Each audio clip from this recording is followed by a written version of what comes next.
Hi everyone, welcome back to Sheringham NSE. I hope you've had a nice Christmas and a nice New Year depending on when I actually publish this video. Well, one of the main things I've done is I've actually now pretty much completely finished all my wiring. It looks like a mess. It's just because I've used lots of different colours of wire. It does work. If I need to find out what anything is, it's not a problem. I'll just kind of trace it back. I'll soon put my panels on under here so it's all covered. Something I do want to mention before I forget is that when I was installing my Pico point motors, which are this type here, when I was installing these, I was having quite a lot of problems getting them to actually switch the points. I would put them in position and they would work. I actually glue them in because I find that they seem to be so unbelievably sensitive, like exactly where you put them. I tend to get them in the right position, draw a little line, mark their exact position and then super glue them. It seems to work pretty well, but still after that there were still a couple of them that were just not quite right and they weren't throwing the points every time. It might be because I had the polarity switch on as well. So what I've done to get around this problem is I've loosened off these tiny metal clips here, and then I've pushed this plastic plate that retains part of the spring back, and it just weakens the tension on the spring. They still switch properly. They're still fairly tight up against the stock rail. I've had absolutely no running issues at all. But what it does mean is that it switches the blade every single time now. And I did that to this one, and I think the double slip as well, there's a bit of a problem. So now I'm not worried at all about point motors. Try and get it right first time. Some of them don't need it at all, like this one here has been very good. They're not always like that. That's how I've done it anyway, and it's worked a treat. I'm going to make a control panel for these, but I haven't got around to it yet. That's the main thing I've done really. It's a bit of a faff, to be honest. The only point that's not motorized is this one here, because I've run out of point motors, and this one here needs a motor and a polarity switch, but the problem is it's directly above a piece of steel structure underneath, so I'm going to have to put a motor inside this hut, something like that. The other major thing I've done is I've built myself a proper fiddle yard. I say proper, it's like not massive. It's will be eventually when I get the parts delivered. It'll be 6 roads. It'll be 6 car, 6 car, 3 car, 3 car, 4 car, 4 car. And that should just about be enough to store normal daily kind of stock that I run. I've built this kind of link section to link the two together. It's pretty much finished now. I don't really like the look of just bare exposed track to me, because it's not scenic at all. It just looks a bit unfinished, so we'll be painting that. I tried a bit here. Just blends into the room a bit better. I've actually used a piece of aluminium square tubing, I guess it's called, which actually runs from here all the way to here. And what that means is that I can take this whole section out in one go from here to here if I need to access the window, which I will during the summer. I've chosen aluminium because this is above a radiator, and in my experience they tend not to bend at all. I mean, the heater's obviously been on a lot since I've installed it, and there's no, it's just as straight as it was when I installed it, so I'm quite pleased with that. That's the main thing really that I've done.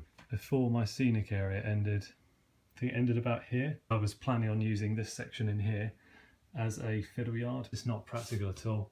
It's way too small, so I thought, well, I may as well make use of the space I've got at the moment. Now my fiddle yard is obviously off the main board, but now it means that I can have up to here scenic. I'm going to build like a white box really in here just to cover this up, and I'm probably going to have some sort of bridge that comes across just to kind of disguise where the trains come in and out. I used to have a trap siding here which ran off to here. I've taken this up now. I thought it looked a bit cluttered. I thought there was a bit too much track, so I've removed it. The other problem with it was that the tie bar was directly above a piece of structure, and there's no other way I could really move it unless I wanted a line side hut right next to this line, which I didn't really want. So I've moved it up, and I've also done what Exeter and Lera has done, and I've cut, this is where I got the idea from, and I've cut down the point that used to be there, like they did in real life. I think it looks quite good, to be honest. I'm quite pleased with that. Yeah, nice bit of detail. Something that's not like off the shelf. I looked at the Pico versions that you can buy, and they look a little bit more European. I didn't think they would quite fit this layout very well. I didn't like how sharp the point was anyway. I'm trying to use On the scenic section, I'm trying to use the long express points only. Fiddle yard, I don't really mind. So another thing I've done recently, I've finally taken the trailer out of my vet, so I can now run it as a 3-car. A 4-car kind of fits on there, but it's still just a bit too big, and a 4-car won't really fit onto my sidings. It's designed for a 3-car maximum, really, for multiple units. So that's going to roll, yeah, of course. That's one thing I have done. Quite pleased with it actually. Doesn't run very well, obviously. Very crackly, a little bit juddery at slow speed. I've read online that I might be able to tweak the CVs to maybe overcome this, but I don't know how to do it. I don't think I've got the equipment to change the CVs. I guess as a last resort I could maybe put a Bachmann motor in it. I'm not really sure, but I'm pretty sure it runs a lot worse. Well, it runs a lot worse than my Thumper. My Thumper's like so quiet, so smooth. Okay, it's a bit newer, but yeah. Something else I have done is I've fitted a quality street wrapper to the inside of the headlight. I'm not exactly sure what it's called on my Thumper.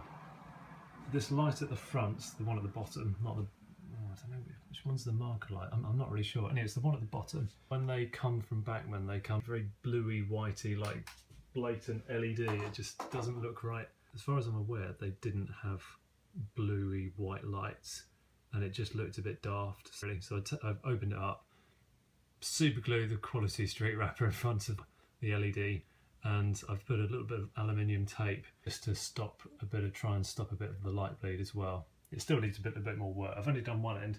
In fact, I'll show you the other end. It's a very white kind of, doesn't really show up on the camera that well. You're gonna focus? Nope. It's probably a tad too yellow.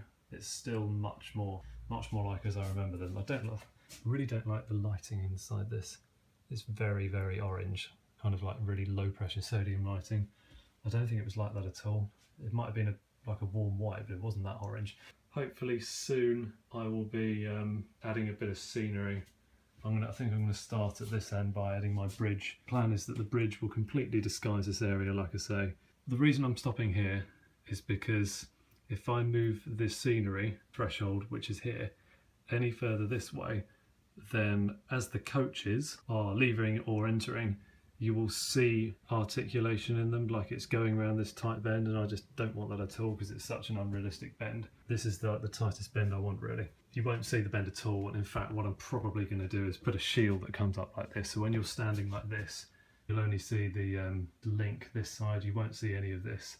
This will all kind of be covered up, which is the way it should be, really. Otherwise I've got to have a back seam which kind of goes like this, and that will mean I can't do shots like this and stuff like that. Thanks for watching the update, I guess. Hope you've enjoyed it. I've had a small running session, and I'll just pop that onto the end of this video. So hope you enjoy that. Okay, see you soon. Bye.